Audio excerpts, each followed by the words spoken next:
आइए समझते हैं पश्चिम के तथाकथित सेक्युलर प्रोग्रेसिव समाज का हिंदुत्व को खत्म करने का प्लान। हम में से बहुत से भारतीय पश्चिम को हर बात में अपना आदर्श मानते हैं और हर छोटी बड़ी बातों के लिए पश्चिम की ओर ही देखते हैं, यह सोचकर कि हमें रास्ता हर मामले में वहीं से मिलेगा। लॉर्ड मैकॉले की आत्मा जब भी भारत की स्थिति देखती होगी तो बहुत प्रसन्न होती होगी, और प्रसन्न क्यों ना हो। उसने जो सपना देखा था और भारतीय शिक्षा प्रणाली को ध्वस्त करके शिक्षा का जो सिस्टम भारत में शुरू करवाया, उसका मुख्य उद्देश्य था कि उस शिक्षा को पाने के बाद त्वचा की रंग और सूरत से तो भारतीय काले ही रहेंगे, पर मन, बुद्धि और थॉट प्रोसेस से वे अंग्रेज यानी पश्चिमी सोच वाले होंगे। आज यह सच हमें भारतीय समाज में देखने को मिल रहा है। एक बात और, आप लोगों ने देखा हो गया कि वामपंथी अक्सर पश्चिम के बारे में यह कहते नहीं थकते हैं कि पश्चिम के लोग बहुत सभ्य हैं और वहां का समाज बहुत ही इंक्लूसिव है, यानी समावेशी है। वहां धर्म, जाति, रंग के नाम पर भेदभाव नहीं होता है और वे लोग बहुत ही प्रोग्रेसिव होते हैं। आइए हम आपको दिखाते हैं कैसा है इन लोगों का तथाकथित प्रोग्रेसिव कैरेक्टर। बात बहुत पुरानी नहीं है।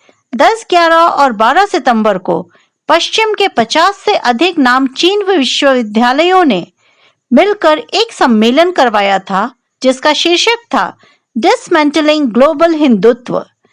नाम से ही आप समझ गए होंगे इसका मतलब क्या है। इसका उद्देश्य है हिंदुत्व और उसके वैश्विक प्रभाव को खत्म करना।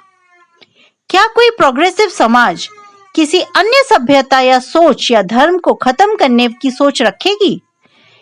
क्या जिस तरह से ग्रीक, यूनानी और मिस्र जैसी उन्नत सभ्यताओं को खत्म कर दिया गया, वैसा ही यह लोग हिंदुत्व और भारत के साथ करना चाहते हैं?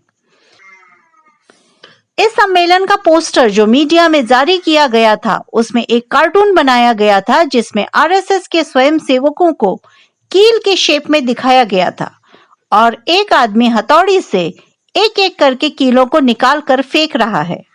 इससे एक बात पता चलती है कि वे मानते हैं कि जब तक आरएसएस को खत्म नहीं कर देते तब तक हिंदुत्व का खात्मा मुश्किल है।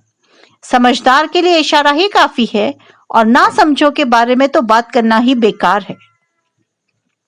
इस सम्मेलन में एक सत्र में 101 तरीके बताए गए जिससे यह तथाकथित प्रोग्रेसिव लोग यानी कि वामपंथी लोग हिंदुत्व पर सवाल खड़े कर सकते हैं।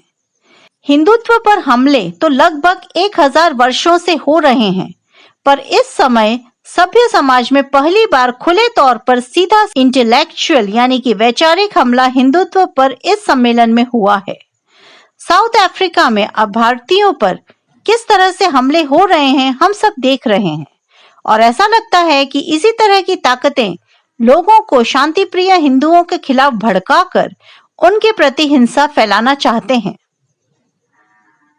इसी सम्मेलन के एक सत्र में यह तक कह दिया गया कि हिंदुत्व ना तो धर्म है ना ही कोई सांस्कृतिक पहचान है। वक्ताओं ने हिंदुत्व की तुलना हिटलर के नाजी और इटली के मुसोलिनी से कर डाली। इस सम्मेलन में वह सब कुछ हुआ जो भारत के खिलाफ है, पर कमाल की बात यह है कि कहीं से भी इसके खिलाफ कोई आवाज नहीं आई। कोई उन लोगों से यह क्यों नहीं पूछ रहा है कि इस समय तालिबान ने सारे मानवीय मूल्यों को तबाह कर दिया है, उसके ऊपर सम्मेलन करने की जरूरत है। पर शायद वह लोग तालिबान पर से ध्यान हटाने के लिए ही ऐसा कर रहे हैं। बहरहाल यह वीडियो आप सबको इस सम्मेलन के बारे में बताने के लिए बनाया गया है। आपको अगर इस सम्मेलन के बारे में अधिक जानकारी चाहिए तो इस सम्मेलन की वेबसाइट www.dismantlinghinduttva.com को खोलकर देखिए।